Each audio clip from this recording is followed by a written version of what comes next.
सबको प्रणाम। राम राम। आप लोग कुशल से होंगे, यह हमें पूरा विश्वास है। जब प्रभु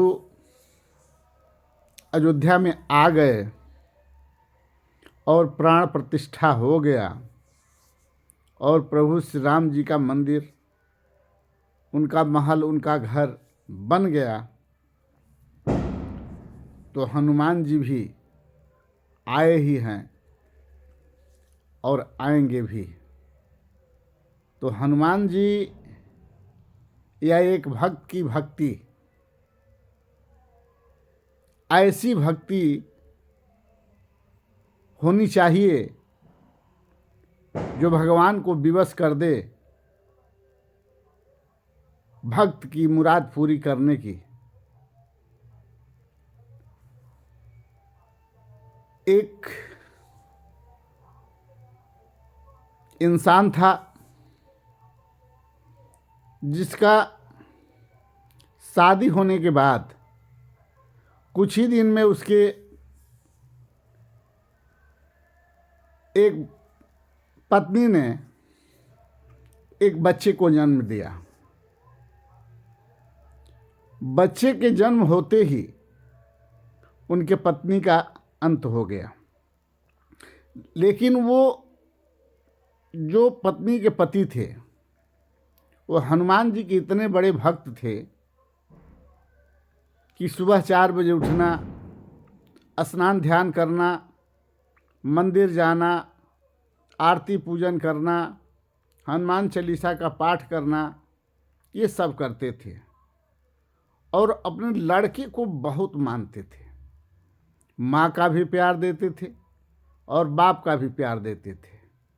यह सब होते होते होते होते एक दिन की बात है कि अकस्मात पूजा के बाद गिरते हैं मंदिर के सामने और उनकी मृत्यु हो जाती है। लड़का अकेले पड़ जाता है। गांव के लोग, सरपंच वगैरह, या गांव में एक मठ था जिसमें एक महंत थे, वो महंत जी ने उस बच्चे को पंचायत के माध्यम से अपने साथ रखने का निर्णय लिया। लेकिन बच्चे के मन में लोगों की बात सुनते सुनते उसे विश्वास हो गया कि हमारे पिताजी को हनुमान जी ने मारा है। उनके पिता की मौत अकस्मात होने के कारण, अकाल मृत्यु के कारण आत्मा भटक रही थी, क्योंकि बच्चे से अगाध प्यार था। बच्चे के प्यार के चलते उनको मुक्ति नहीं मिल रही थी। लेकिन प्रभु से जो भक्ति थी, हनुमान से जो भक्ति थी, वो हनुमान जी हमेशा उस आत्मा के साथ रहते थे। लड़के के अंदर जो गुस्सा था हनुमान जी के प्रति, वो पूजा अर्चना के समय ही उनके सिर पर पत्थर मारा और जो मूर्ति पर पत्थर लगा, प्रभु श्री राम के साथ बैठे हनुमान जी के सिर से ब्लड आ गया, खून आ गया। प्रभु श्री राम को दया आई और खून पोंछने पहुँचे, तो प्रभु को तो सब पता ही था। तो उन्होंने कहा कि हे हनुमान, तुम्हारे भक्त का जो पुत्र है वो तुमसे क्रोधित है। तुम भेष बदलकर धरती पर जाओ और उस लड़के की मदद करो और उसके पिता को मुक्ति देने का काम करो। हनुमान जी रूप बदलकर धरती पर आते हैं, उसके पिता के आत्मा के साथ रहते हैं और लड़के को भरसक हनुमान उसके पिता को मारे हैं, इस दोष से, कलंक से बच्चे को निवृत्त दिलाना चाहते हैं कि भाई तुम्हारे पिता को हनुमान जी ने नहीं मारा है। लेकिन वो लाख उपाय करने के बाद भी बच्चे को रास्ते पर ला नहीं पाते हैं। बच्चा जहाँ भी, जब भी गुस्से में आता है, हनुमान जी को आकर ढेला मारता है और चोट हनुमान जी को लगता है। हनुमान जी बच्चे के जिद के आगे विवश हो जाते हैं और उसका पिता बार बार पैर छूता है हनुमान जी का और कहता है कि प्रभु, हम चाहते हैं कि हम अपने बेटे को एक बार गले लगाएं और समझाएं कि हमारी मौत का कारण आप नहीं हैं। लेकिन वो धर्म के विरुद्ध था या प्रकृति के विरुद्ध था, इसलिए हनुमान जी आज्ञा नहीं देते थे।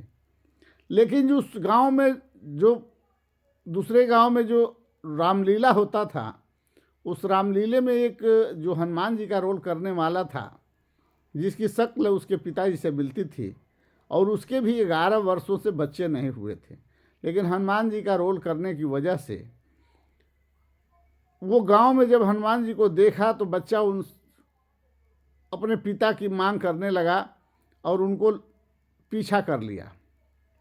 यह बात जब अपने घर पहुँचे, किसी तरह अपनी औरत से कहे कि एक लड़का है, उसकी माँ पहले मर चुकी है, पिता अब मर चुके हैं, लड़का दोष हनुमान जी पर लगा रहा है और वो बाप के लिए बहुत परेशान है, बहुत रोता है, बहुत परेशान रहता है। हमें दया आती है तो क्यों ना हम लोग उस बच्चे को गोद ले लें। गोद लेने की बात सोचते हैं, लोग जाते हैं, पेपर में उनकी तस्वीर छपी होती है। पेपर में देखने के बाद सबको ये लगता है कि इसकी तो शक्ल इसके पिता से मिलती है, क्यों ना हम लोग इसको उनके हवाले कर दें। तो जो पेपर में वो काम करते थे, जिस रामलीला में काम करते थे, उसके मालिक के पास पहुँचे। मालिक भी इस बात से एग्री हुआ और दोनों को मिलाने का प्रयास किया गया। लड़का भी समझ गया कि हमारे पिताजी हैं, लेकिन अकस्मात उसका एक्सीडेंट हो जाता है और वो अस्पताल में चला जाता है। अस्पताल में जाने के बाद डॉक्टर यह कह देता है कि अब वो नहीं रहे। फिर लड़का गुस्से में आकर हनुमान जी को मारने के लिए जाता है। तब तक जो हनुमान जी भेष बदलकर धरती पर आए थे, वो उसको समझाते हैं और कहते हैं कि ये माला लो, पहनो और जा कर के उनको स्पर्श करो, वो ठीक हो जाएंगे। फिर वो जाता है, स्पर्श करता है, ठीक हो जाते हैं। लेकिन जो बाप बेटे का प्रेम था, किस तरह से हाथ मिलाना है, किस तरह से गले मिलना है, इसमें भेद देखकर वो फिर गुस्से में आता है, फिर हनुमान जी को मारने के लिए पहुंचता है कि वो हमारे पिताजी नहीं, डुप्लीकेट हैं। फिर जो उसके पिताजी की आत्मा जी थी, बार बार गले मिलने की बेटे से जिद करती थी। यह देखकर हनुमान जी विवश हो गए और प्रभु श्री राम से आज्ञा लेकर उसके पिता को शक्ति दिए कि जाओ उसे समझाओ और तुम उसके गले मिल लो और समझा दो कि हम उसके पिता के कातिल नहीं हैं और तुम अपना प्राण आत्मा को उसी शरीर में डाल दो जो शरीर तुम्हारे हम सकल का है। और ठीक वही होता है। बाप बच्चे को गोदी में उठाता है, जाता है झूमते झामते। बाप किसी को दिखता नहीं है, बेटा दिखता है, लेकिन बेटे को समझाया रहता है बाप की मेरी आत्मा अब उन्हीं में चली गई है, हमें हनुमान जी ने नहीं मारा है, हम अपने मौत से मरे हैं। बेटा अब हमारी आत्मा उसमें घुस जाएगी, हम और तुम एक साथ रहेंगे। बेटा खुश हो जाता है और दोनों लोग जाकर उस हमशक्ल के पास खड़े होते हैं और दोनों गले मिलते हैं। मतलब जो जीवित आत्मा है हमशक्ल, उससे लिपट जाती है ये आत्मा और उसके अंदर प्रवेश कर जाती है और उसके जो हमशक्ल थे वो अब उसके पिता के रूप में होते हैं। पिता फिर अपने बेटे को वो सारे मिलने के तरीके पूर्ण होते हैं। बेटा उसके गोद में समा जाता है और जब बाहर आता है तो उस बेटे की भक्ति की वजह से, बेटे के विश्वास की वजह से हनुमान जी अपने रूप में